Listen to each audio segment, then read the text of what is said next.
Good evening, everyone. Welcome to the first meeting of 2015. It's our regularly scheduled meeting and workshop and what is known as the organizational meeting. So please join me while we pledge allegiance to the flag. I pledge allegiance to the flag of the United States of America and to the republic for which it stands, one nation, under God, indivisible, with liberty and justice for all. Bring my drink.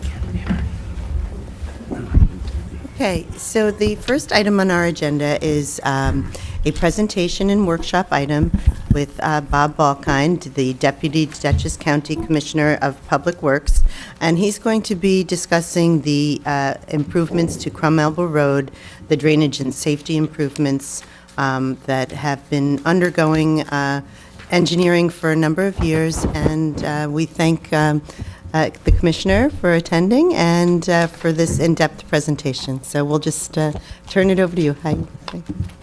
Thank you, Supervisor. Good evening, folks. I'm gonna face the board a little bit as I speak, and what we'll do is we're gonna go through a little explanation of what our project is on CRUM Elbow Road, and what it involves and how we're gonna get it done. And at the end of our brief presentation, we're going to, with the board's permission, we would offer anybody who wants to ask questions about the project to be able to do that. So I apologize with my back to you. Again, my name is Bob BALKIND from Dutchess County Department of Public Works and the Deputy Commissioner. Our Commissioner, Noel Nilly, who I know, Aileen, you know, and have met. She couldn't be here tonight, but she sends her regards, and she's sorry that she couldn't make it, but she has a pretty busy schedule. I have with me from the Department of Engineering Division, Jeff Akins. Jeff is our project engineer, who's been basically working with our consultant to design the improvements on County Route 41. For those of you who would like to follow along on our bulleted talking points, there's both the talking points and the project schedule up here at the podium. So if you'd like to get that, I don't know if there's enough for everybody, but I think it's probably close. So, basically, what we're doing is we've identified some safety and drainage needs on CRUM Elbow Road between basically Route 9G and we'll say Mattuck Road down near Horns Park. Obviously, as anybody who's lived in town for any amount of time knows that during any kind of moderate to heavy rainstorms, that road floods out entirely, and it becomes a safety issue for emergency responders trying to get to the east end of town. That is especially the case now with the emergency safety center that you've built on Cardinal. It essentially cuts them off unless they have to go up over Cardinal Road, which is it's not a desirable route for emergency responders to get over quickly. So with that new building in place, we've had some traffic accidents and other safety issues along the road. So we made a concerted effort in the last 2 years to really address a lot of that. We did phase 1 of the improvements on CRUM Elbow. That was completed this fall. We did some drainage improvements at Horns Park on CRUM Elbow, where there was also some road overtopping during flooding. That project was designed and built, and it's completed, and we think it's working pretty well now. So this is phase 2. We're calling this phase 2 of the CRUM Elbow improvements. This phase of the project seeks to control that flooding, the overtopping of the road when we get moderate to heavy rain. We want to improve the actual safety of the roadway itself, creating good pavement, creating 4-foot shoulders. Right now the shoulders are really, there aren't so much any shoulders in that low area that goes through the swamp. So any errant vehicles that veer off of the lane for one reason or another, there's no recovery room for them to get back onto the road. So we're going to be providing that 4-foot shoulder on each side of the road. It also provides pedestrian and bicycle connectivity through that corridor, which is really important as we do all our projects. And you'll see all the projects we do in Dutchess County, whether it's a bridge or a highway project, we're focused on providing at least that 4-foot shoulder everywhere. Wider where we can get it, sidewalks where we can get it, but at the very minimum a 4-foot shoulder for pedestrian and bicycle safety. And we think that obviously as we do all these little projects and they start connecting, we'll actually have a network of of bicycle and pedestrian-friendly facilities. And then we're going to put up some safety improvements in terms of guide rail and signage that go along with these road improvements. The section of road we're talking about specifically is on CRUM Elbow, basically from Cardinal Road heading easterly toward Mattock. Mattock. And that's the section of road by Barry Memorials where it's settled over the years, and Jeff will explain a little bit the geology that contributes to that issue of settling. We'll get into costs, and we'll get into schedule, and we'll get into the design elements that we're incorporating. But you'll see that the long-term solution for this road is it's a significant project, and you look at it and say, oh, it's about 1,000, it's 1,200 feet of road, it's not a big deal. There is a significant geological issue going on, which is why that road has settled. For residents who have lived here for 40-plus years, they've called us and told us and said when that road was built, it was here, and now it's down here, and it's settled 2 to 3 to 4 feet down. The culverts that were in the road are of no use anymore because they're too low and the road is too low. So Jeff will just talk briefly about that, but there was a significant subsurface issue that we're going to correct, and there's going to be a significant price tag to do it. So without further ado, I'm going to let Jeff come up and talk to you about the alternatives that we looked at, what we thought was the preferred alternative and why. He's going to talk about the environmental studies and findings and conclusions that we're making. He'll talk about traffic impacts, and then I'll talk about schedule after he's done. So, Jeff, take it away. Yep. Thank you very much for that background. You're welcome. Appreciate that. Do you want this? Or do you want No, let me, I'll sit and stand and point as Okay, sure. okay, I have to aim here. My apologies. So I'm the project manager with Dutchess County Department of Public Works Engineering. I'm working with a consultant in order to determine how to mitigate sinking road drainage problems, the highway and safety improvements that we like to do universally now with the complete streets approach. And so we've done some subsurface work. You may have seen some drills out there over the last summer, roadside drilling, geologic investigations. Surveyors have come through to figure out, where the property lines are so we can come up with the base mapping. And then we've done a bunch of background investigation work as far as hydraulics, hydrology for how that part of the Marichikill watershed functions. It's in the floodplain. It's bordered on both sides by wetlands, which then brings us to, we've already had a pre-application permit meeting with the DEC because there are environmental sensitivities that have to be observed while we're trying to correct the problem. So it's sort of there's a lot of balls in the air, so to speak. So we sat down, we scoped out the job and said, look, it floods every year. What do we want to do? Well, what can we do? Well, making it not flood forever would be practically a bridge project because it's in the floodplain. The floodplain elevation is even higher than where repairing or going to modify the road to. So we had limitations there. So we look at a number of options then, at least 3 plus a no action option if we have to, whatever circumstances say we can't do something. And the ones we looked at were correcting the road so it would flood only once every 10 years. It's sort of a flooding frequency that we're balancing here. Once every 25 years it would flood, and once every 50 years.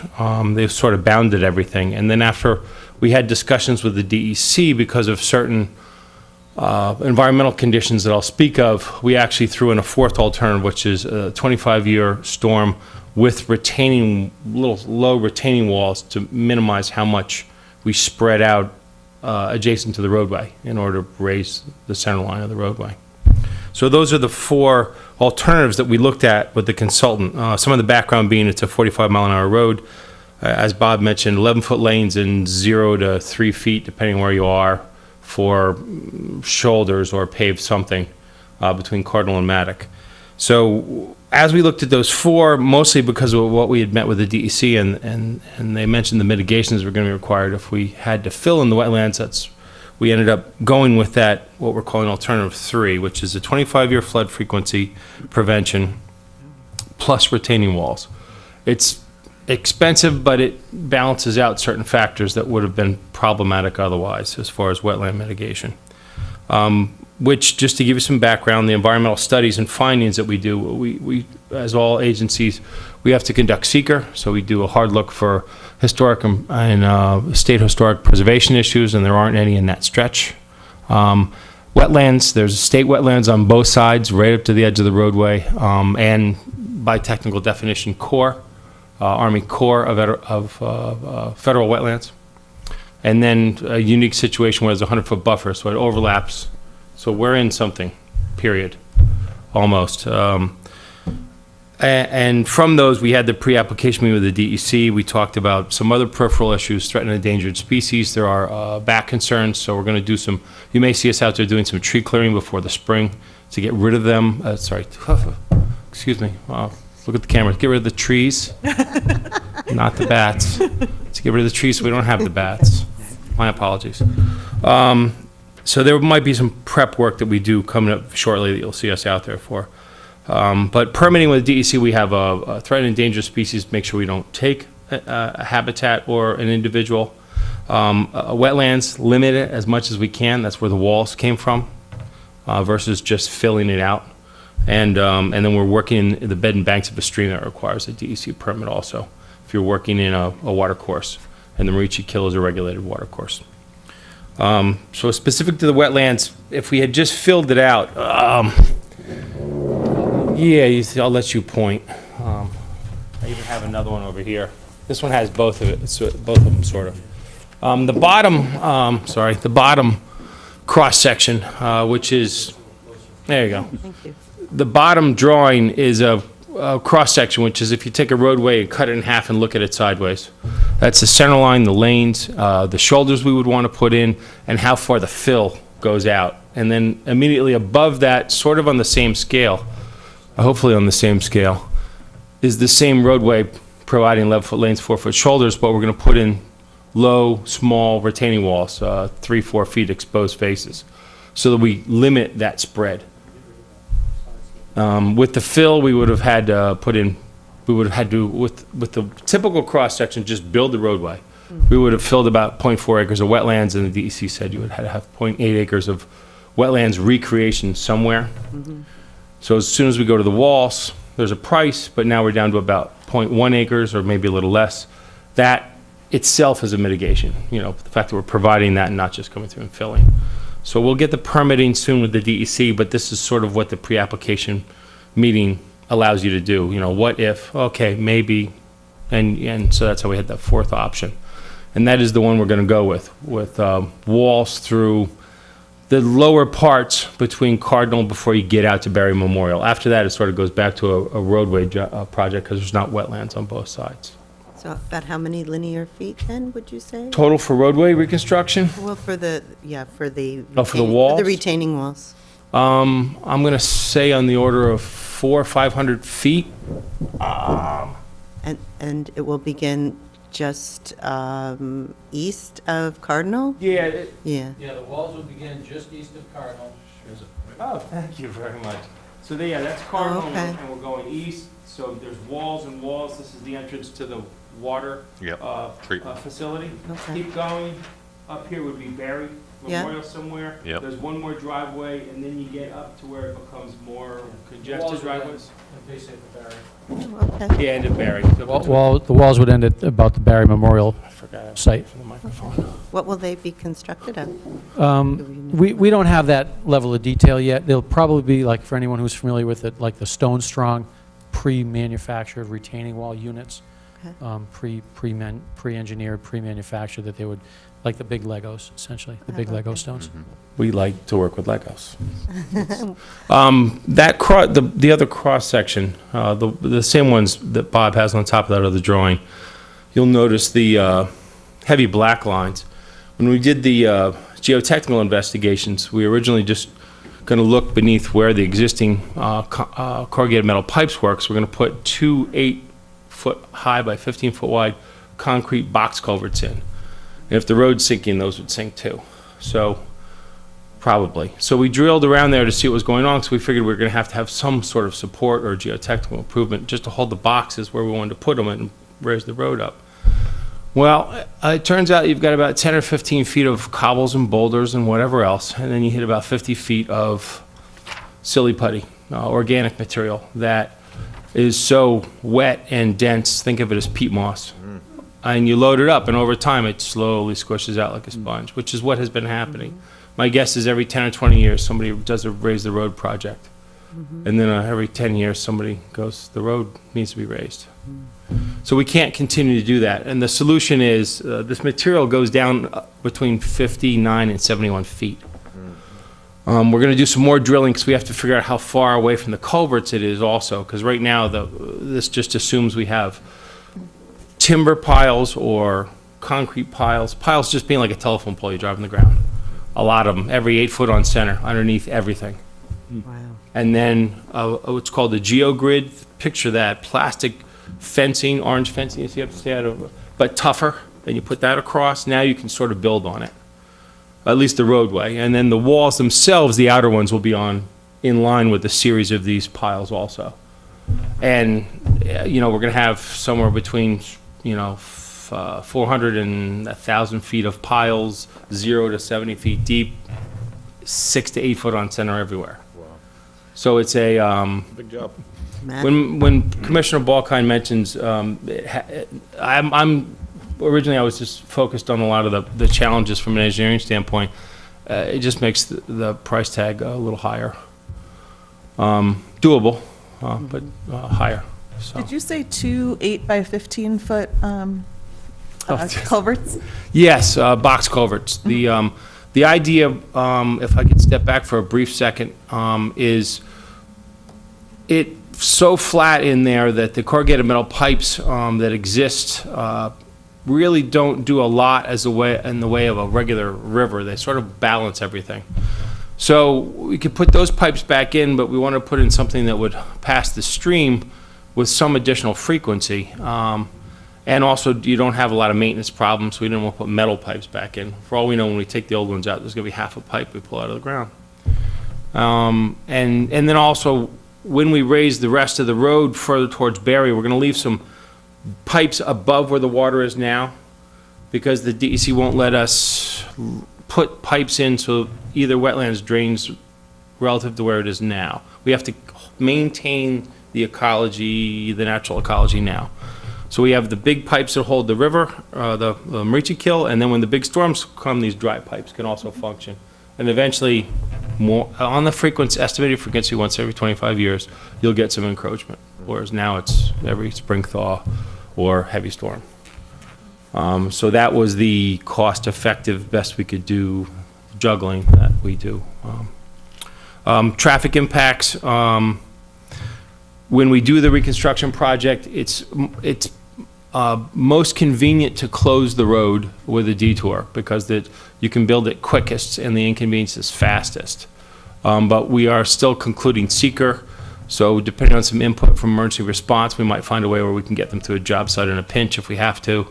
Or we'll work out what we call the maintenance and protection of traffic scheme at that point. But full detour probably would be quickest, and then have some combination of state roads or other roads to get everyone around the project. Mail service, access for emergency services to the individuals in the work area, and their ingress and egress out of the area themselves is always guaranteed through the course of the work. It's just keeping a couple thousand cars a day out of the work zone. You can go a little quicker, plus we're going to be pounding a lot of piles. With that, we're estimating the construction to take 4 to 6 months. We'll sharpen our pencil more as we learn more about how many piles we have to put, how deep, and some other details. And we're planning a 2015 construction if seeker, DEC permitting goes as planned, and the rest of the cards fall in, and I'll leave schedule for Bob to conclude with. And then we'll take questions. Any other questions? Thank you. Thank you so much for that really thorough discussion. Thank you. Thank you, Jeff. Yep. So our schedule is, what we'd like it to be is as follows. We're going to be circulating for seeker lead agency by the end of this week. We are ongoing with our coordination with both DEC and Army Corps of Engineers, U.S. Fish and Wildlife, as Jeff mentioned, emergency response and other local agencies, post office, all of these schools. I mean, there's a lot of agency coordination to do a project like this where the road is going to be so impacted, and the residents and businesses are going to be so impacted. So we have a lot of coordination to do. We plan on closing seeker sometime at the end of February. We hope to obtain our permits and finalize our contract plans by March of this year, and we want to put the project out to bid in April. With that, we think we can get the whole thing built by around November of this coming year, November of 15. That's our goal. If for some reason we run into snags with DEC permitting or Corps of Engineer permitting or some other issue, we'll have to deal with that. But we think what we've laid out as a schedule is achievable. You know, the improvement's a long time coming. We want to get it done, and you know that's what we're striving for. Something that Jeff didn't quite touch on, which I want to, is the cost of the job. We received approval from our Dutchess County Legislature, from your legislators, for funding the design of this project and the Phase 1 improvements, which were the drainage improvements at Horns Park. So that's all funded, and that's why we have our design consultant, Erdman Anthony Associates, engaged in the work with us. What we will be doing this spring is asking the legislature to fund this phase of the project. This project may come in between $3 and $4 million, and that's a pretty significant price tag, considering we're looking at about a 1,200-foot section of roadway. It's very, very expensive, and that's primarily driven by the subsurface things that we found. That 40 to 60 foot thick layer of peat, it won't support a roadbed, and we don't want to spend the kind of money that we would spend on improving the road, putting up the guide rail and the new signs, fixing the drainage and putting all the culverts back in, only to have the road settle in 3 to 5 years. It's not worth it to do that. It's worth it to spend the money and do the job right and be done once, and that way we don't have to look back on it, and it'll function properly and it'll be safe. So we're going to go to the legislature and ask for that kind of money.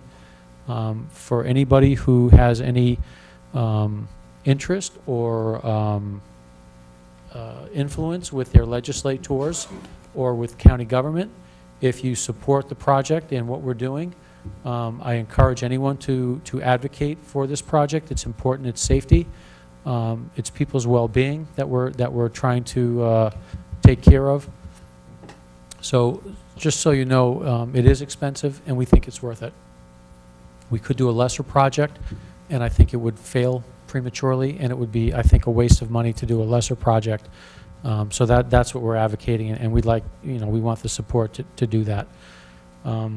So that's more or less the project, and I'll turn it over to the board if you want to moderate a question and answer.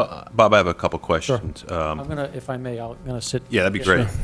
I live on Maddock Drive, so this definitely impacts myself and my constituents. You're asking for support to go to the county. I'm sure you have the full support of this board, at least of this councilman. What do you need us to do? When is it going in front of the county legislator so that way we can be there? Would be the first question. The second question is the impact of the detour. Whenever CRUM Elbow gets flooded out, which is multiple times a year, it's 3 or 4 times a year, and sometimes it can be 4 feet of water standing there. The detour kind of, they kind of put the barricades up around Bear Memorial, and then everybody comes into Maddock, which is just a circle, because they think it's an outlet, which it's not. So if we do a detour, it needs to be set up so it's way before Maddock Drive, and I'm not sure if you're going to be putting it on Rogers and then onto Cardinal, which if you're having a lot of commercial vehicles, that's a little bit tough. So I guess we need to figure that portion of it out. But I know there's residents here that are real concerned about this portion of the highway. So I guess we just need some clarification on what you need from us to help move this project along as well. Sure, they're good questions. The first question you asked about what can you do to advocate for the project. I don't know exactly what board meeting it's going to appear at the county legislature. It'll be either the March or the April is when we'll be doing the funding request. I can certainly reach out to Aileen, and you can Please. share that information with your board and put it in whatever other media outlets that you use here in town. Perhaps a phone call or a letter or an email to, I believe Mr. Perkins is your representative, and also Sue Serino, I believe. Does Sue represent part of the Not district? any longer. Not any longer? But we are appointing a new county legislator Okay. tonight who's Oh. here. Oh, very good. yeah, and- So you know, reach out to your legislators, and if you advocate for it, then advocate to them. They may suggest whether they want somebody to physically speak on behalf of the project, supporting it at the meeting. Oftentimes, they may not need that, but sometimes they do. And they'll work through that with their caucuses, and then they'll reach back out to you folks and let you know. But I would say going through them and getting their support is probably the most important part. As far as the detour is concerned, that is super critical to this job because there are lots of businesses. There's an apartment complex, Barry Memorials, there's your water treatment plant, there are private residents. There's a lot of important assets on that road that have to be accessed, both for emergency responders and for people who are using those assets, whether they're homes or businesses. We're going to try to develop the final plans for this project such that we can maintain one lane of traffic at all times. We have to maintain access for everybody all the time. Right. So it's going to be a very difficult maintenance protection scheme, but we're going to work through that. We've done harder ones with success. It's going to be inconvenient. And as far as the posting of the detour, we're going to capture people on Route 9 way south and way north, and we're going to capture people on Route 9G. Route 9G south and north. Right. Well, we're going to capture we're going to put signs up everywhere, essentially. Route 9, Route 9G, The Quakers. 16 at Quaker. Yep, we're going to try to send people, if they think they're going to go Quaker and head over CRUM Elbow, and they're just going to end up going north on 9, we just like them to go north on Quaker and go over to Frost Mills. And Vehicles traverse that area a day, do we know? 3,000 or 4,000. I even looked at it this morning. yeah, 4,000, just about 4,000 sounds about right to me. 4,000? Yeah.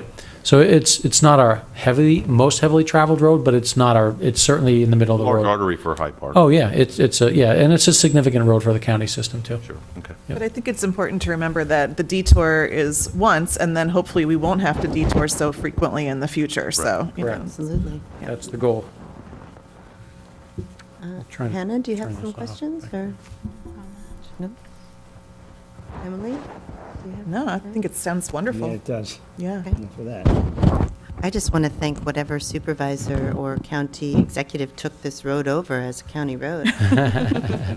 Otherwise, this $4 million burden would be all on the local taxpayer. Yeah. So I really appreciate your attention to detail and the thoroughness of which you've addressed this problem. I know, many people have been concerned for a very long time, and it was the site of a tragic accident. Yes, it was. And so we're grateful, really, for you putting this at the top of your priority list, and for the explanation, because, we've had a lot of people wonder what the delay is, and I think that you've made that very, very clear and evident. So we're thankful, and we'll keep the public posted as to when they may need to contact their legislators, and we look forward to doing anything that we can to facilitate or support your efforts. Great, thank you. And we may be reaching out on occasion if we need information about local businesses or local issues that we may need you guys to assist with or provide information. So you may be hearing from us on and off throughout the course of the final design. And before you leave, Bob, can you just give the public, I asked you a little bit earlier about Quaker, on where we're at with that with the county. Sure. I know we did some, studies there, and you put up some new signage. Maybe if you can just give some Sure. details on that for us. Sure. So about a year ago, the county, along with other local agencies, did a safety analysis at Quaker Lane in the vicinity of Forest Drive. It's right at a very sharp curve in the road, and it's on North Quaker. And that study yielded some long-term and short-term improvements that would ideally help some safety there. There's an awful lot of accidents right at that location, especially for southbound vehicles. So we implemented a lot of the short-term improvements. We did a lot of signage, and We've replaced the guide rail, but it's been hit so many times again. What we're doing now is we're embarking on a long-term solution for that location, and the long-term solution is going to be to realign that section of North Quaker Lane to get rid of that very sharp, abrupt curve. So that's going to take a design effort, and it's going to be a right-of-way acquisition effort, because we're going to need significant right-of-way. In other words, property that we don't currently own, that we're going to have to reach out to some property owners in that area. We think that process is probably going to take about a year to a year and a half to do the design, the property acquisition, the environmental permitting, and then we'll try to build that project in, like I said, 16 or 2017 to have a highway realignment project through there. We tried a lot of things to get people to slow down and pay attention to that curve, and quite frankly, we're having limited success there. And the long-term solution is the proper alignment of the road. It's just a lousy alignment. It really is. And that really is the contributing factor. Speed isn't helping, and we know that when we realign the curve and it's a little smoother, people tend to want to drive faster and continue at speed, but they're doing that now. And you know, the argument is, are we encouraging people to speed? Well, we're acknowledging that they're speeding, and we're designing the road that will work properly, and rather than not acknowledging the fact that people are going fast, and right now they're killing themselves or they're hurting We've had themselves. 3 rollovers in the Yeah. past 2 months there. Yeah, and we know that they need a better road. Right. Just driver behavior dictates that. And then one other, it seems like you're doing a lot of work in Ward 4, thank you. If you can talk about Cream Street and Honeywell? Yeah, we are, this has been an ongoing project, sort of on our back burner, to realign or improve that intersection. As some of you may know, Cream Street, the county road, is not the through street in that intersection. It's a stop condition, and we're going to, wait, did you say Cream Street and? Cream Street and Honeywell, that's Oh, correct. yeah, right, Cream Street and Honeywell, yeah. So, we're gonna start with acquiring property on the inside of that sharp curve and try to take that hillside down. That's gonna involve right-of-way acquisition, some environmental permitting, and dealing with the utility owner who's got a utility pole up on top of that knob. So that's gonna be the first thing, is to open up the intersection, improve the sight line so everybody can see in every direction.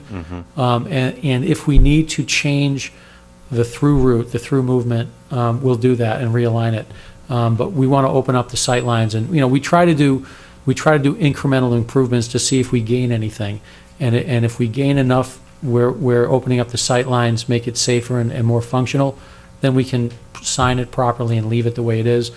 If we don't feel like we're gaining all the benefit that we could, we may change it and realign the Honeywell intersection and make Cream Street the through road. But we look at traffic volumes to see which are the major movements before we start playing with that. So that's, we think that we should be able to do a rock removal project either late 15 or early 16. Okay. And then, again, that would be, we'll see where we are at that point. Great, thank you. Yep. Okay, would anyone from the public like to come on up and ask some questions? Thank you. Happy New Year to all of you. Happy New Year to you. Happy New Year. Hi, Bob. How are you, Nice to Dan? see you. Good to see you. I was 7 years ago this month on the Dutchess County Legislature, and the very first action I did as a legislator was to write a letter to Charlie Traver, the then acting commissioner, and talk about Crum Elbow Road.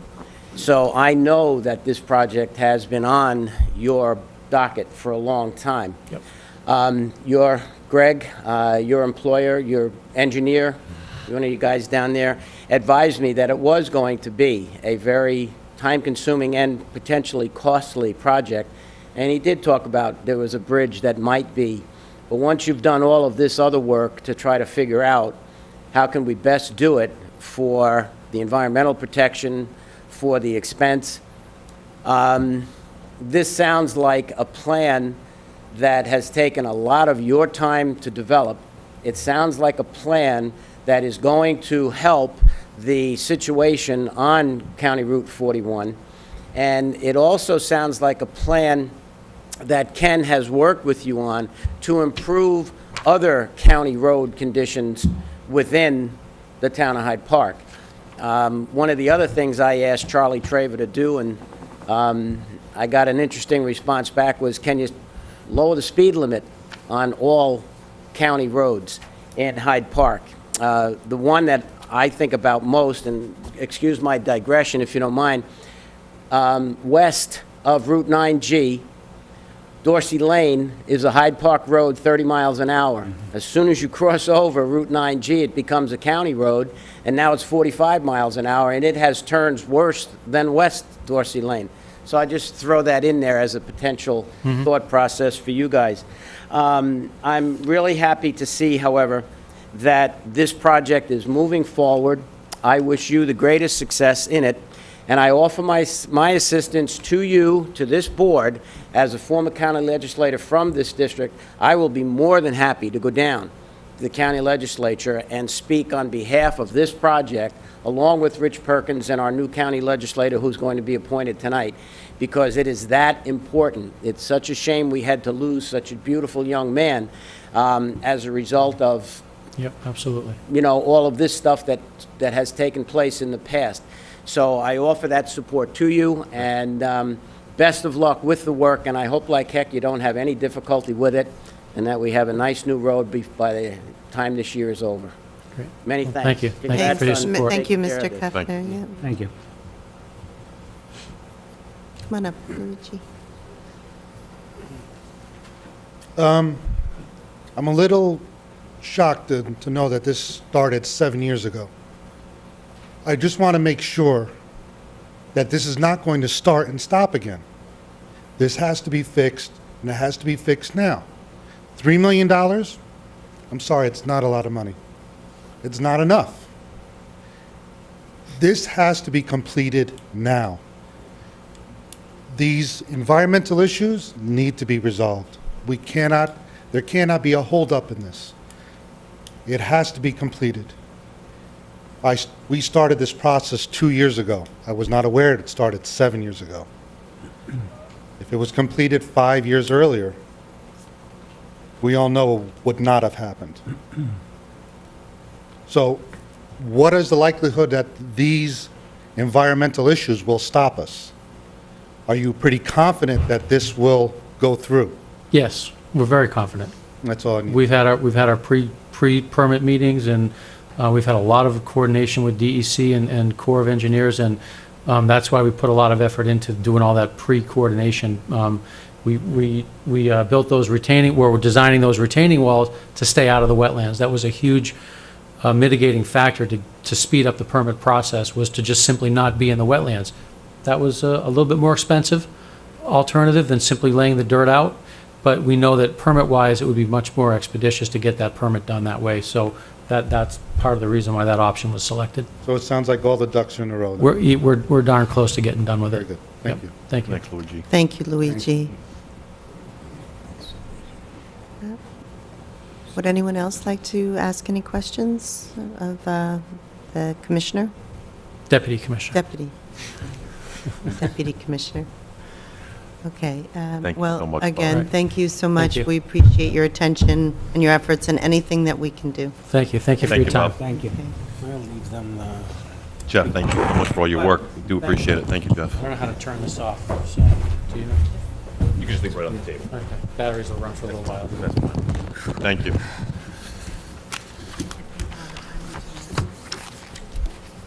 Yeah, needed it. we will go back.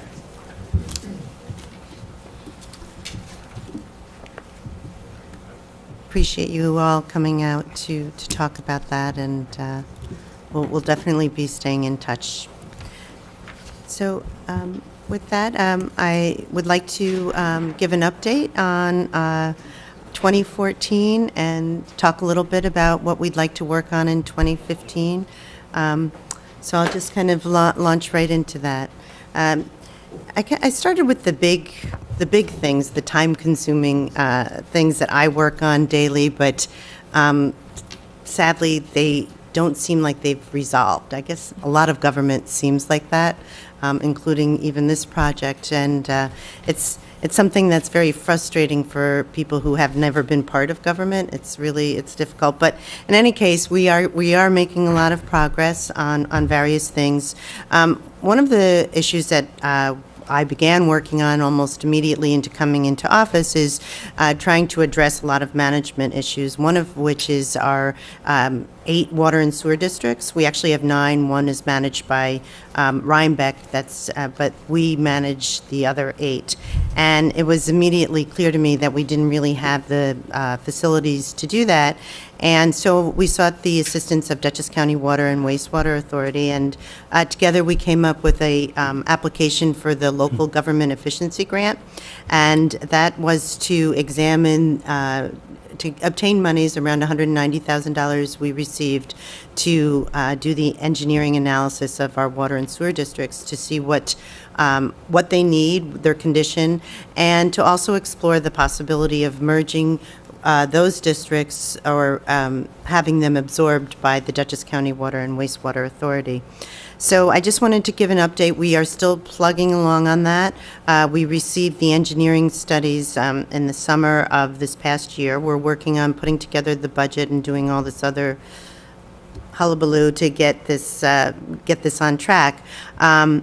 We've recently met with the representatives of each advisory committee to present the information to them. And we are meeting with the full advisories for each one of those water or sewer districts in late January, mid-January, and hopefully in February, we will be meeting with all the residents of each advisory group, and we will be making formal announcements on those.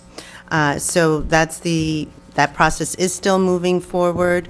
It's fairly complex, and we look forward to bringing that to resolution. The good thing is that we have a book this thick on the condition of our water and sewer districts, so whether we actually merge those with the Water Authority or not, we're still in a much better position to understand the needs and to address them. One of the districts, actually 2 of them, are Greenbush and the Arbors. And I'd just like to offer an update on those 2 because they have a specific problem that has been very pernicious and difficult and stressful for the residents as well as for the town and the town engineer, the town board, and the town staff. So in the Greenbush district, as those residents know, about 18 months ago, we were notified that there was an exceedance of the maximum contaminant level for disinfection byproducts. And we were informed that what the town needed to do was have a regular flushing method, systematic approach to clearing out these lines, or to freshening the water, to make sure that the water is moving through these pipes at an expeditious way so that this disinfection byproduct would remain low. We've been doing that. We've continually upped the program. We're now flushing once a week in the warm temperatures. We can't flush in the winter because of the ice problems it would cause for the road. And sadly, it has not lowered that MCL, and we are exploring other options as to how we can proceed with the Joint Water Board who supplies that water. And the real issue is that the water coming into Greenbush is almost at the maximum contaminant level or sometimes exceeds it. And so there's very little that we can do, and flushing actually we can flush till the cows come home and it won't make any difference if it already exceeds the MCL. So we are strategizing, we are working with our town engineer and the town attorney, looking at other ways to put pressure on the Joint Water Board to provide potable water for our community. And so that is the update on Greenbush. We are working on it. It's very stressful for all of them, and we identify that but with them, and I really want to be their advocate with the players in this situation.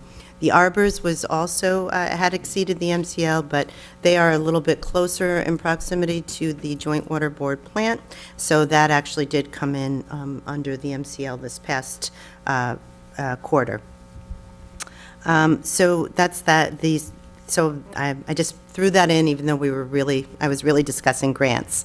But I'll move on to the Municity grant. As most people know, that Hyde Park was, well, actually, probably people don't know because it's not that interesting, but we were the lead for 12 towns in obtaining software to improve our building, planning, and zoning departments. And we have been operating with 15-year-old software in town. And so Hyde Park joined with these other communities to apply for monies, which the county funded for this shared service agreement. Again, we're plugging along on that. All the towns now have the software installed for building. We're now working on planning. And so we're also looking to create a unified portal for builders or for applicants. And so we are moving ahead on that, hoping to close that out in the next few months. The salt spreader software that we were looking to acquire was also a grant that we applied, a shared service grant with the town of Poughkeepsie. And the goal of that grant is to acquire software that will enable us to reduce our salt consumption by about a third, which that's the projections. Unfortunately, every time I call the Amthor is the contractor who's putting it in, they don't have it yet, and it's really getting annoying because, time is passing.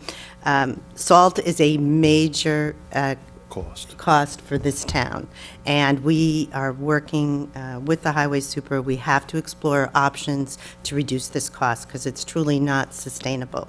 So we're looking forward to the realization of that grant, and we'll see how that goes in terms of actually reducing costs, but we're monitoring it very carefully.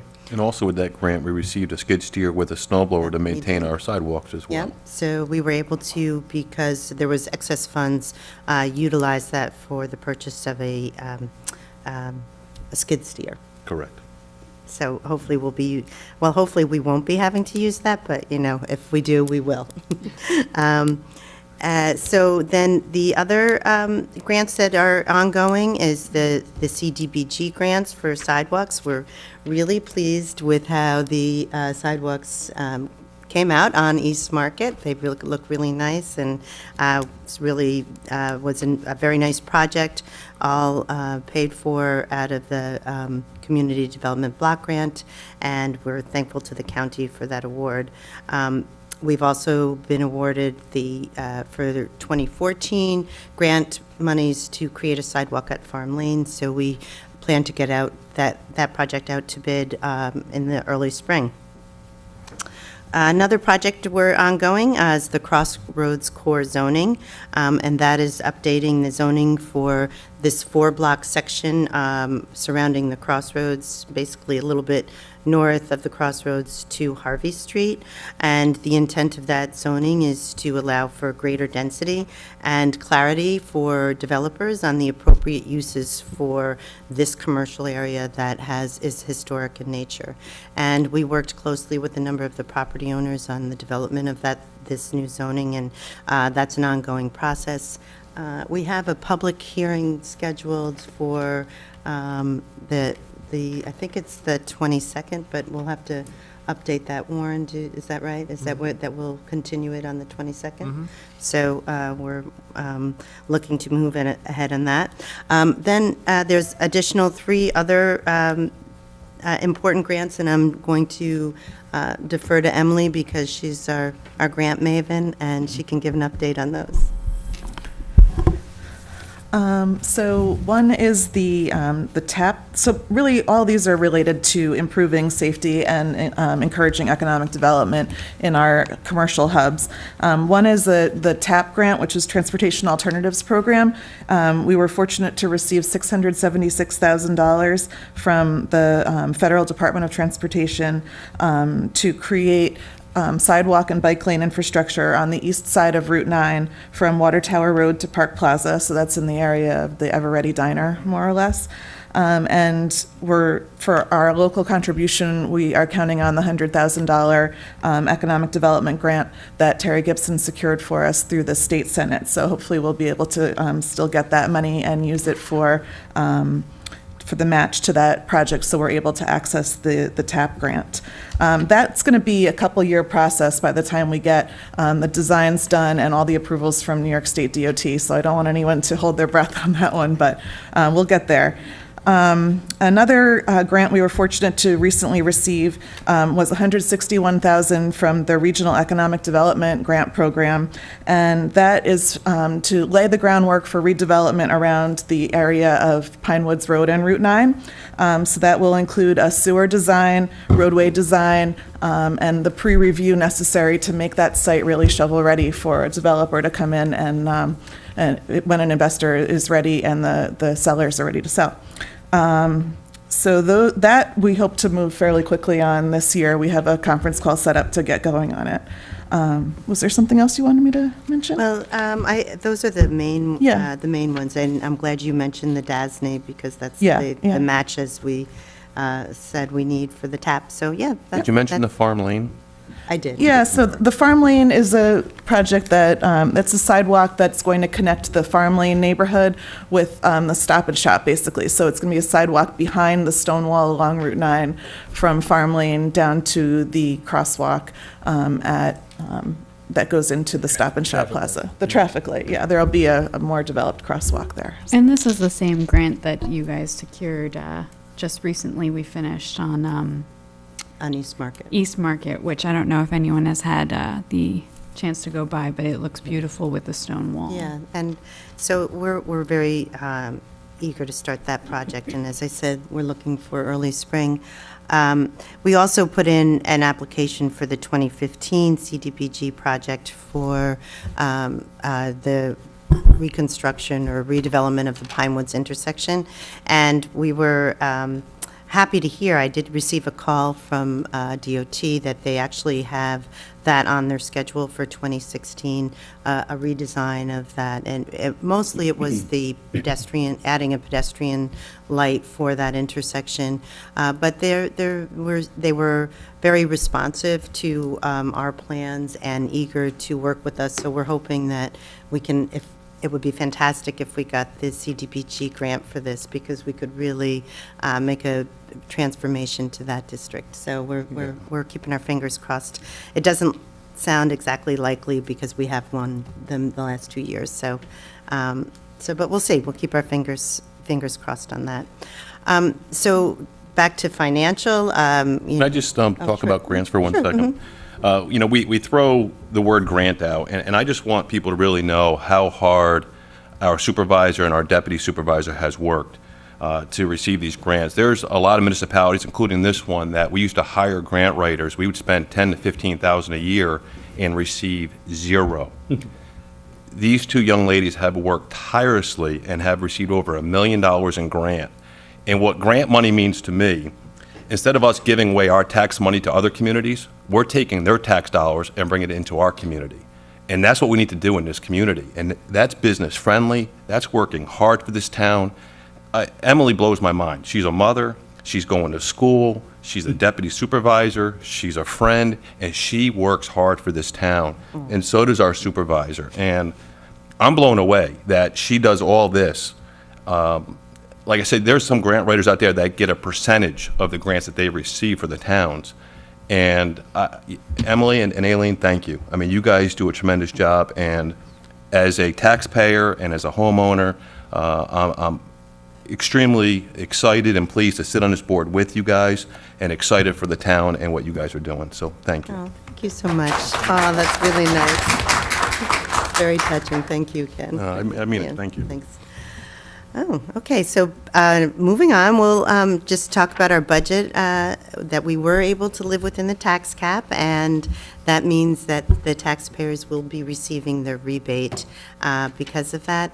I wouldn't have high expectations because I think it's calculated to be something like $8 or so, but that's just the extra bonus. What the truth is that, by keeping our expenses in line, that we make it affordable to live here, we make it affordable for businesses, and that's really one of the best things that we can do. And it takes constant focus. We have a fantastic comptroller who keeps us on track, and we have to we can never let up, because it's constant calling and need for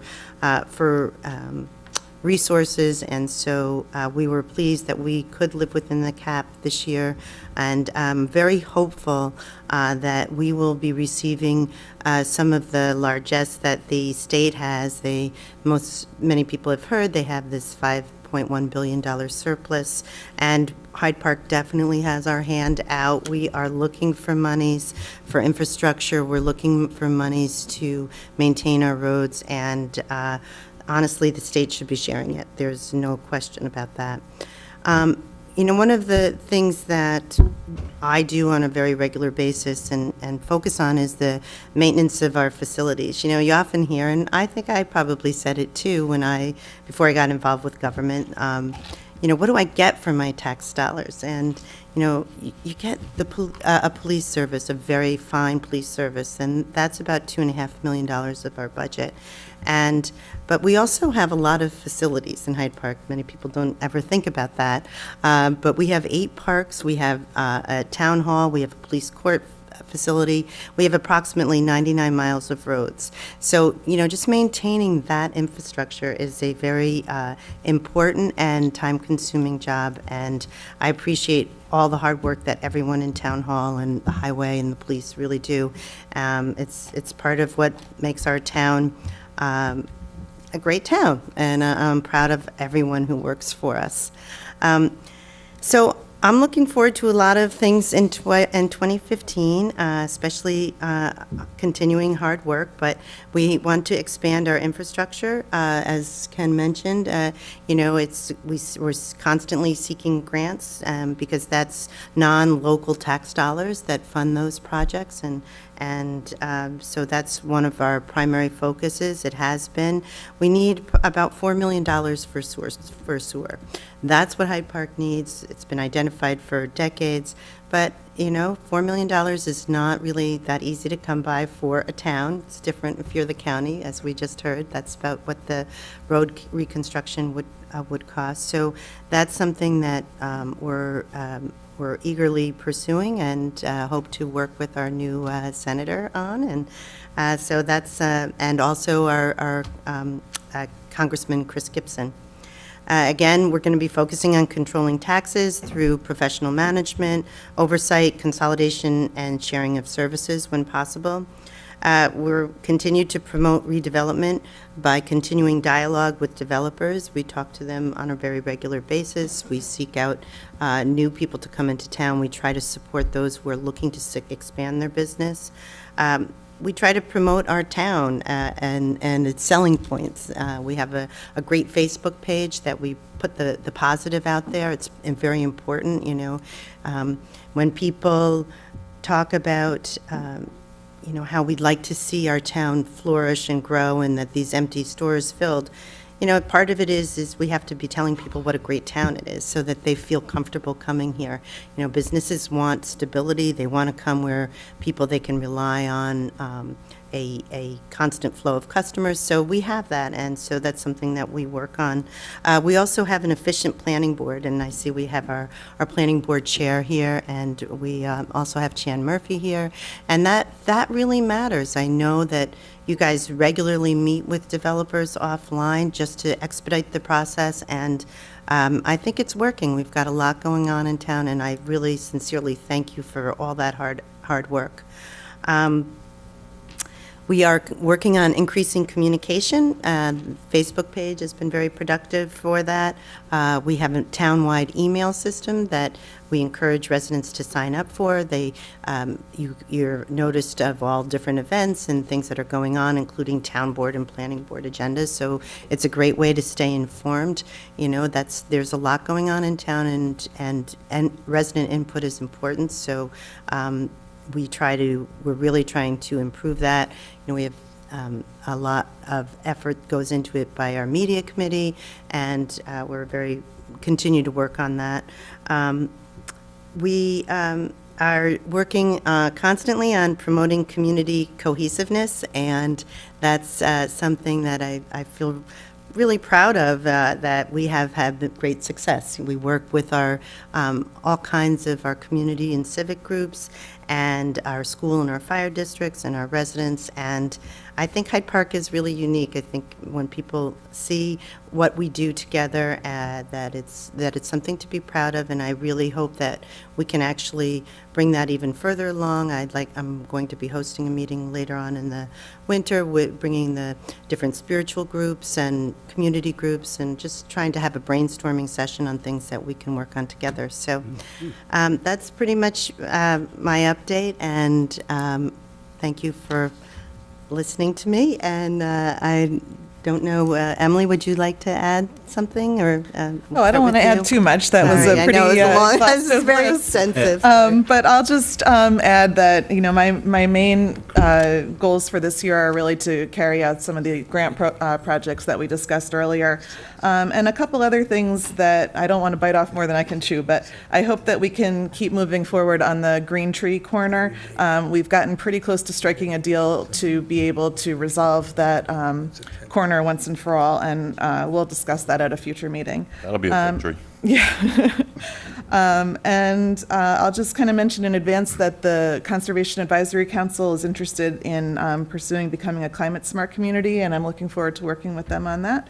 And I think I am becoming the liaison to the Highway Department at this meeting, so that's something else that'll be new for me this year. So that's all I'm going to take on at this time. All right, thanks, Emily.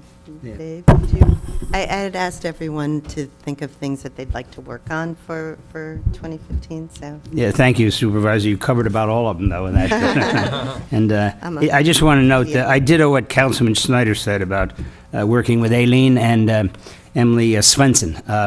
Svensson, I always say. And it's really a joy to watch them work. They really throw their hearts into it, and they do a lot for this town. And they make my job look easy. Yes, okay, I'm in favor of that. They do all the work. The thing I like about the town, I love the town, I love the people.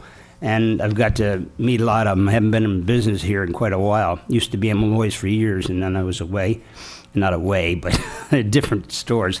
And back to town, I'm meeting parents and grandparents of people I serve, so it's interesting. But I like what Aileen said about having spiritual groups and other community groups here at the meeting to brainstorm.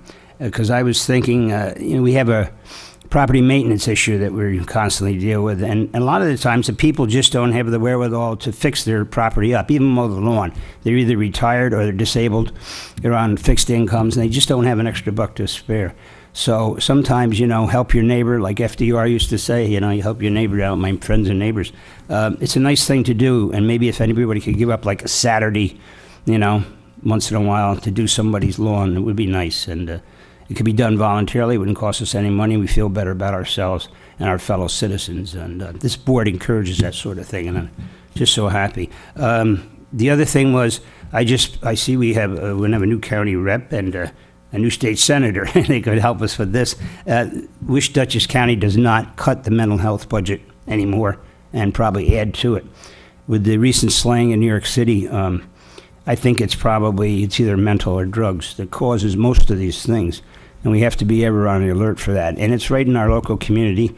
Chief Pale Lily and all the policemen have Narcan for overdoses on heroin, which is a huge problem in Dutchess County and the rest of New York, but it is big in Dutchess because we're on the Metro North run. I always get this plug in for this. We don't want to see a 15-year-old, die. They run away and they're afraid they're going to get arrested because they leave them there to die. Now, if they can just call the police or the emergency squad, they come. They don't ask questions. They give the kid the Narcan. They save him and hopefully save his life. And that's one of my things. Another big thing is continue to work with Dutchess County Water and Wastewater Authority for the 9 water and sewer districts we have.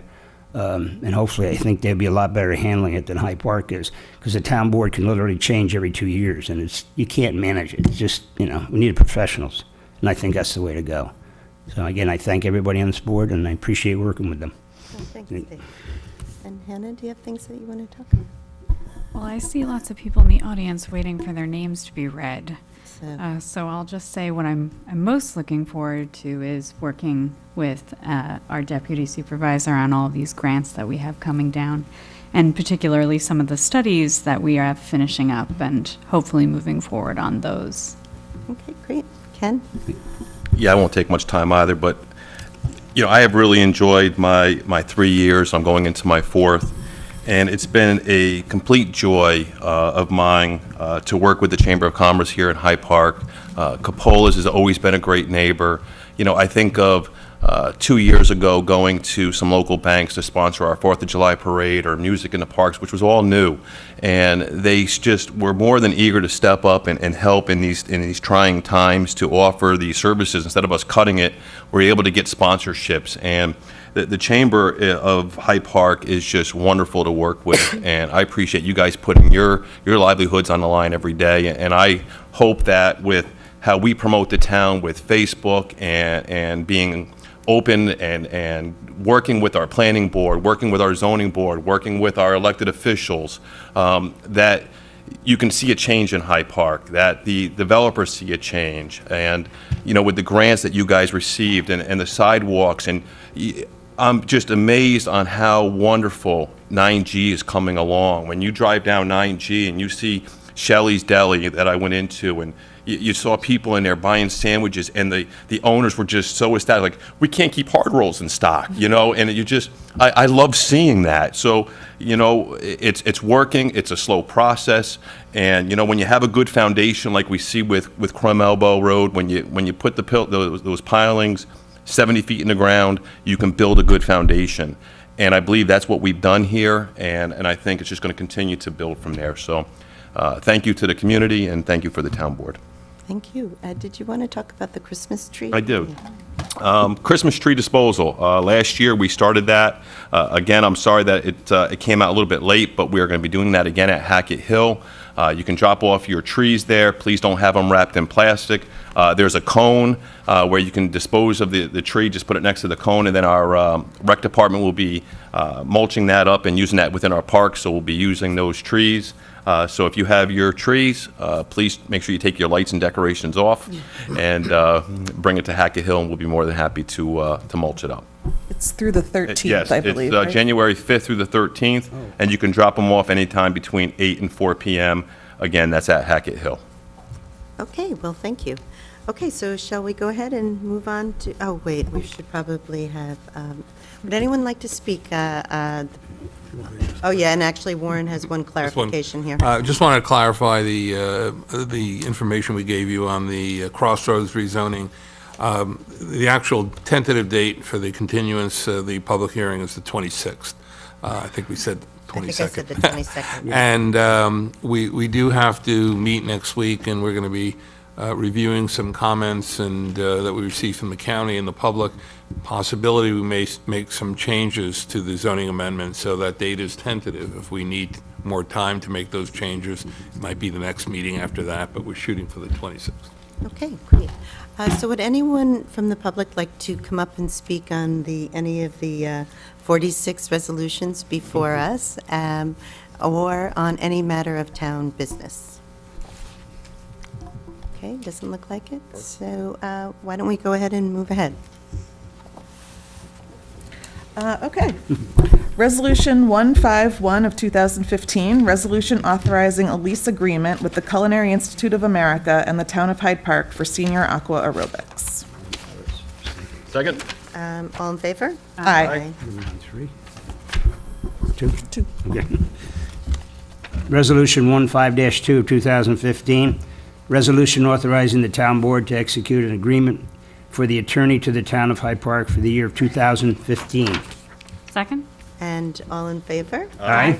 Thank you, Warren, for stepping up to the plate again. It's always a pleasure to work with you. It's been my pleasure also. Resolution 15-3 of 2015, resolution setting elected officials' salaries for fiscal year 2015. Second? And just to let everyone know, they haven't changed since last year. And in fact, we won't be changing them for the course of you're not allowed to change them, not that we plan to. I just thought I'd clarify that, I don't know why. So, all in favor? Aye. Resolution 15-4, I would like to make an amendment to, if we could, please. Yes. This is a resolution appointing and designating Emily as the deputy supervisor for year 2015. 3 years ago, it was changed in our in the budget with the Martino administration that it was $500 for the deputy supervisor. And then for the past 3 years, it has not been in the budget. And I would like to see it reinstated back to the 500, not the 300. The grants alone, if we go on the grants that Emily has worked on and received, she's in arrears by over 100,000. The town is to pay her. We owe her a little bit. So if the board, I would like to take a motion if we can change this to 500, not 300. Second. Okay. That's great. Okay, bring it So back to that- where it so was. now we have to vote on it, though. Motion to- So we have a motion to change in second, and all in favor? Well, I'm humbled, but I appreciate it. I think I should abstain from voting. Okay. You win anyway. Okay. So, all in favor? Aye. Okay. And then I'll read it. Now read it.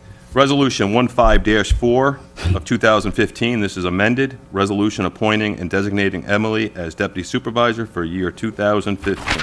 Second. And all in favor? Aye. Thank you, guys. Thank you. Thank you. Thank you.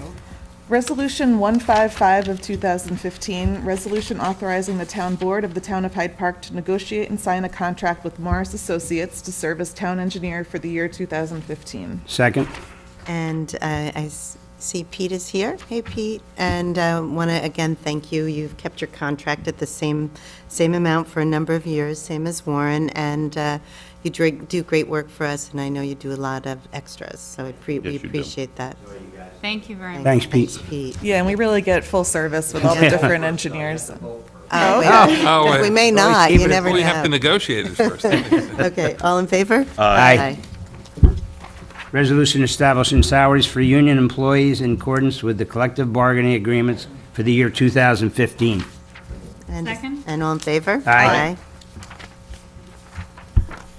Resolution 15-7 of 2015, resolution authorizing the supervisor to sign all documents necessary and proper with MVP Healthcare for the year 2015. Second. All in favor? Aye. Resolution 15-8 of 2015, resolution renewing the town of Hyde Park's membership in the New York State Municipal Workers' Compensation Alliance Plan.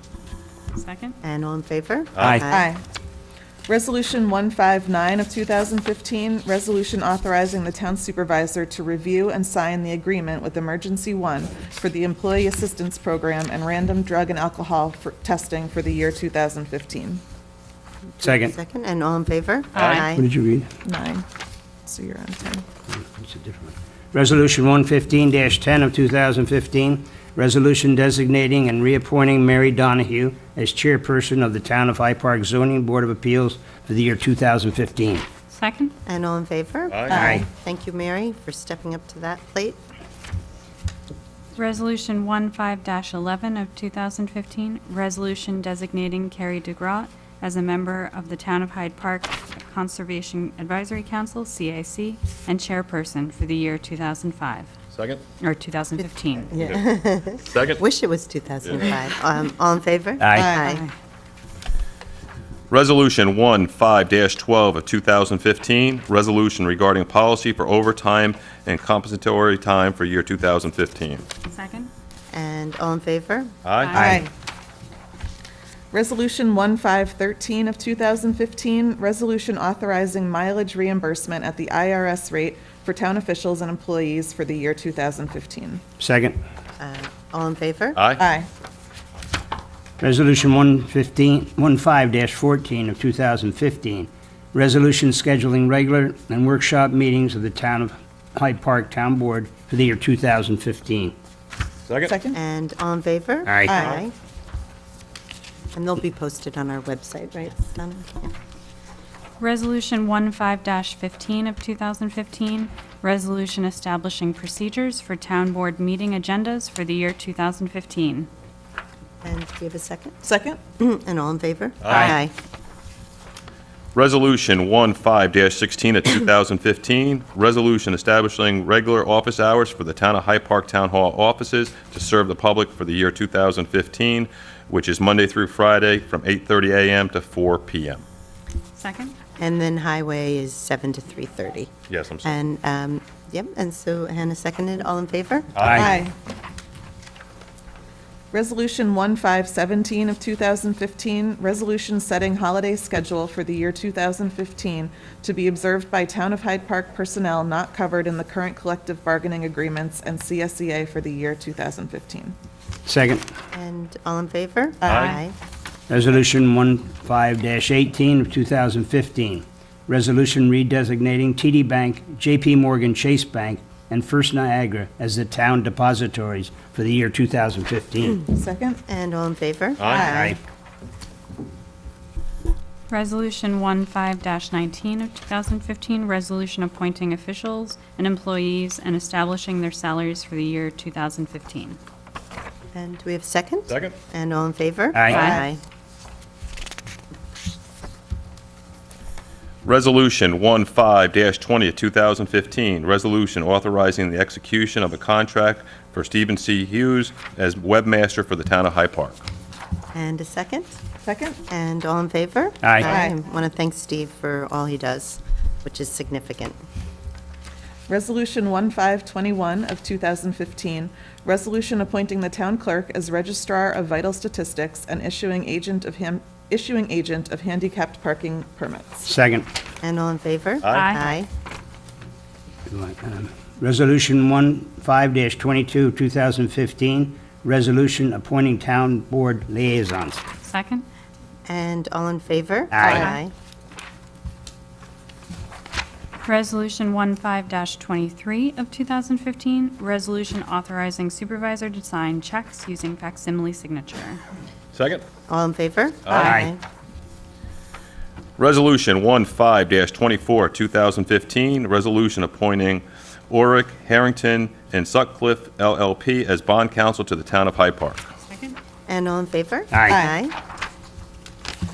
Resolution 1525 of 2015, resolution appointing Kerry Yamashita as special prosecutor for the town of Hyde Park for the year 2015. Second.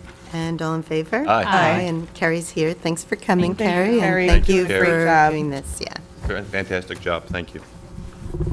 Resolution 15-26 of 2015, resolution appointing Rodenhausen, Cayley, LLP as attorneys for the Zoning Board of Appeals and Planning Board for the 2015 year.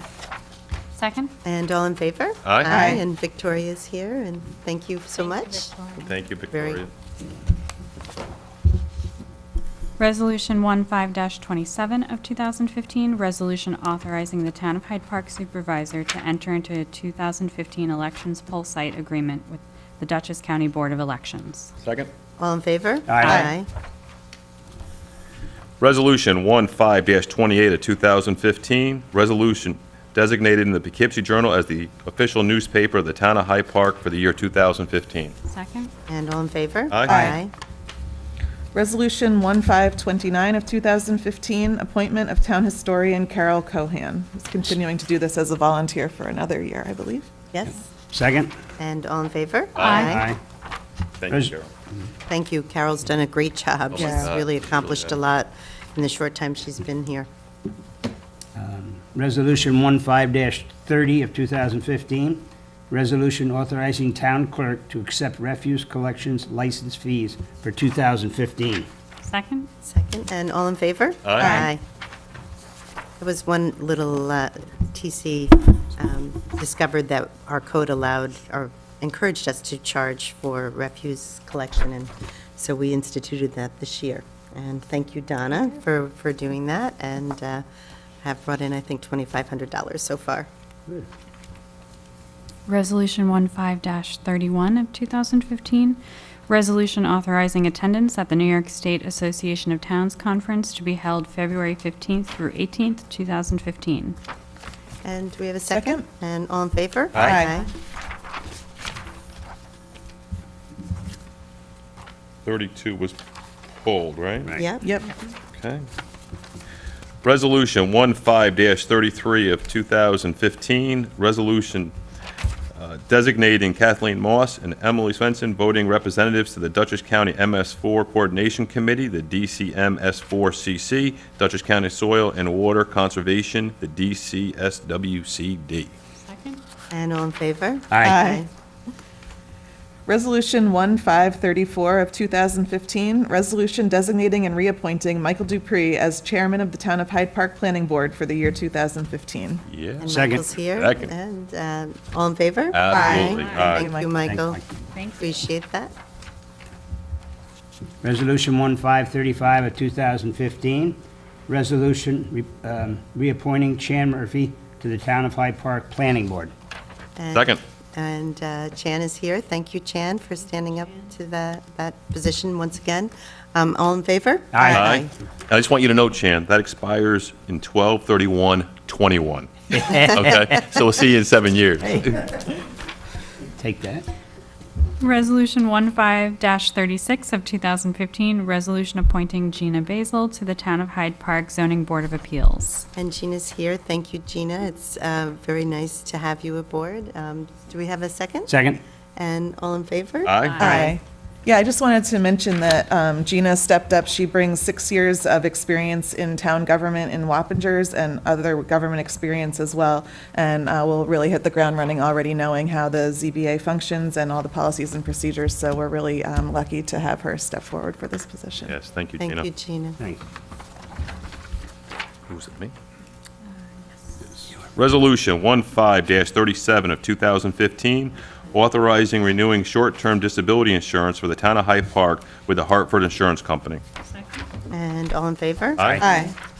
Resolution 1538 of 2015, resolution closing town offices to the public in order to conduct public records inventory. Second. And that's on February 9th and March 17th. And second again. And all in favor? Aye. Oh, I'm sorry, it's just the court on February Yeah. 9th and the town hall. The on town March 17th. hall on March 17th. We don't have to vote again. So mark your calendars.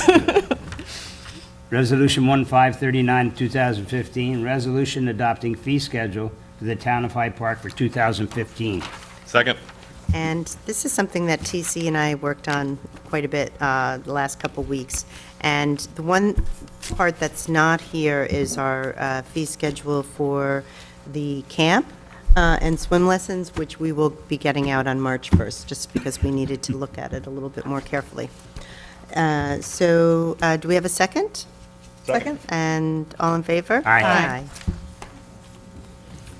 Resolution 15-40 of 2015, resolution appointing Stuart Waxman, LLP, as Labor and Employment Counsel to the Town of Hyde Park. And do we have a second? Second? And all in favor? Aye.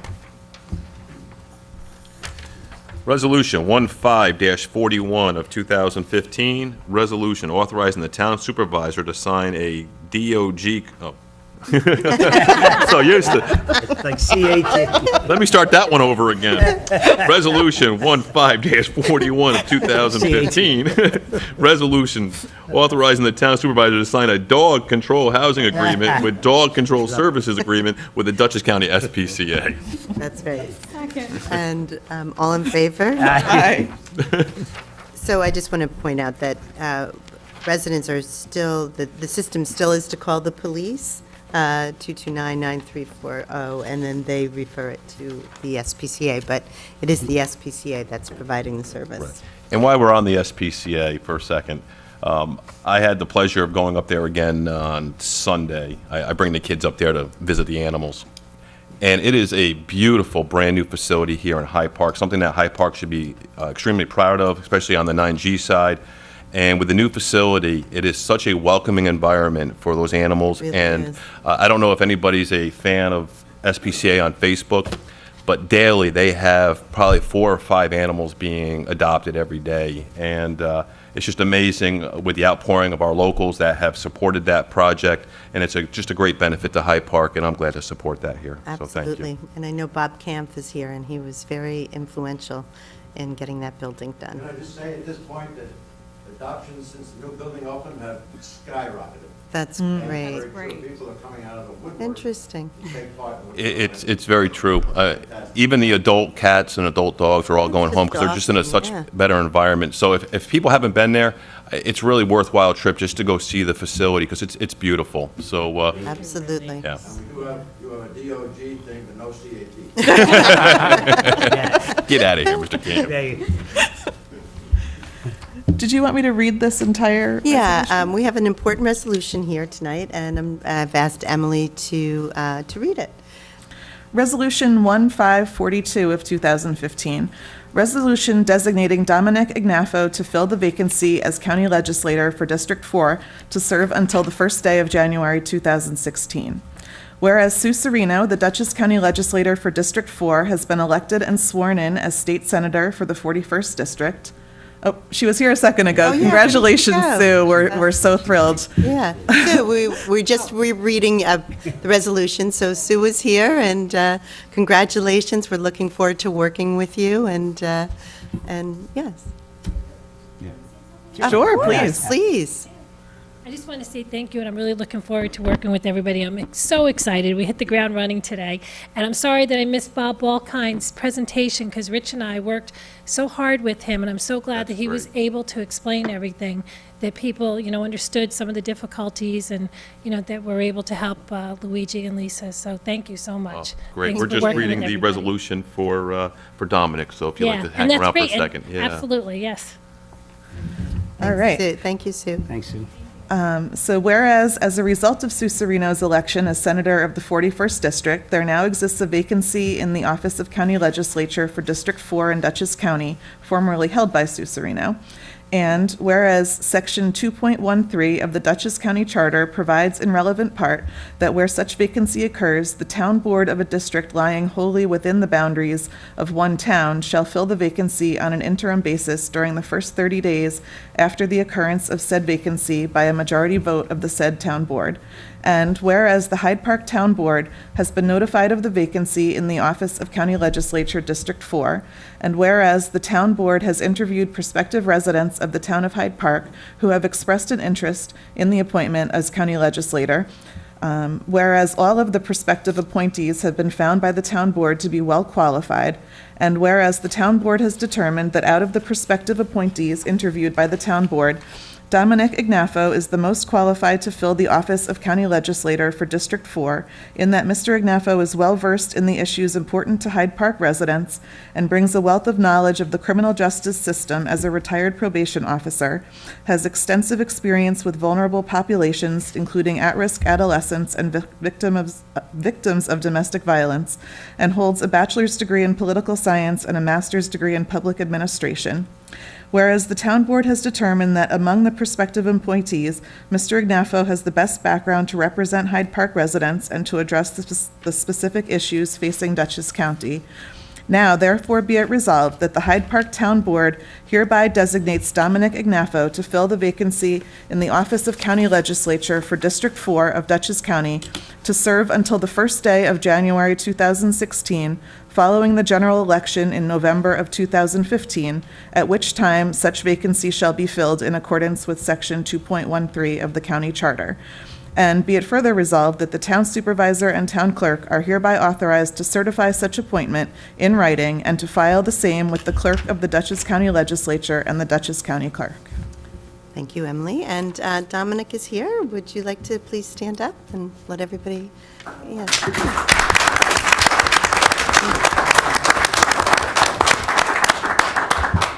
Thank you, Emily, David, Eileen, Hannah, Ken. I'm very humble, frankly. Thank you very much for this opportunity to serve. I hope I can live up to what Sue started and to your expectations, but I certainly look forward to working with all of you and with Rich. Oh. We gotta grab a mic there. Yeah, I'm sorry. Oh, sorry. I don't have to repeat that, do I? No, no, you're good. Just hold it. Okay. Well, get around the other side, get a little closer to it. This At any rate, introduction to to government right now. yes, Thanks, Herb. thank you very much, everyone. I'm humbled, I really am. And I'm really looking forward to working with the board, to working with Rich, maybe Sue in a state level. And I guess one of the first things is hopefully we can get this CRUM thing completed. But thank you again. Thank you. We're looking very much forward to it. Okay, so do we have a second? Second. And Clerk, would you please call the board? Councilwoman Svensson. Aye. Councilman Ray. Aye. Councilwoman Barron's. Aye. Councilman Schneider. Aye. And Supervisor Rohr. Aye. And I want to make sure it was clear that this is to fill out the remainder of this year until it can go back up to a vote of the full electorate in November. That's right. To start, yeah. Okay, thank you. Dominic has to be sworn in, is that He the does. next step? And we have to make sure that we get this resolution to the county first thing in the morning. And I think you've already made arrangements probably with, yep, so we're all good to go. Great. Okay, Congratulations. yes. Moving on. Yes, that's- Resolution 15-43 of 2015, resolution authorizing supervisor to sign contract with Professional Computer Associates, Inc., PCA, for computer services.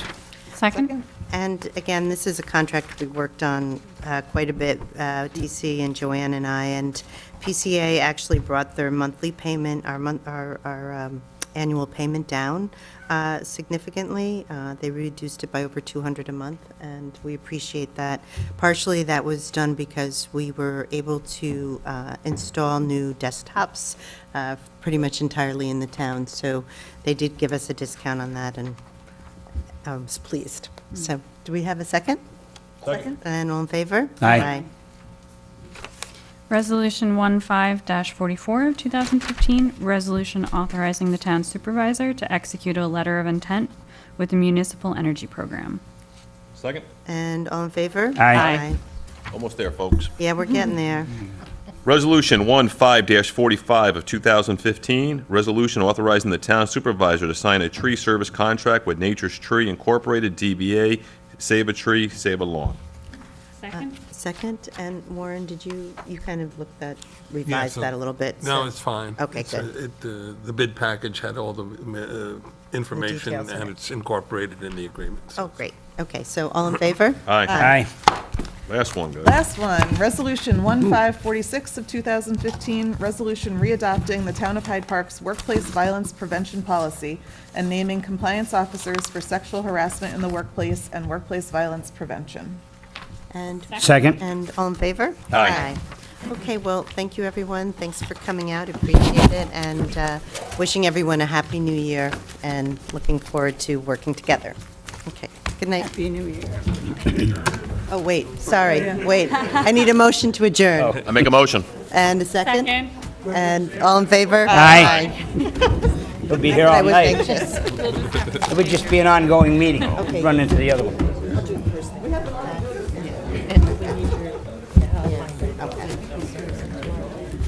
I think he's going to get sworn in after.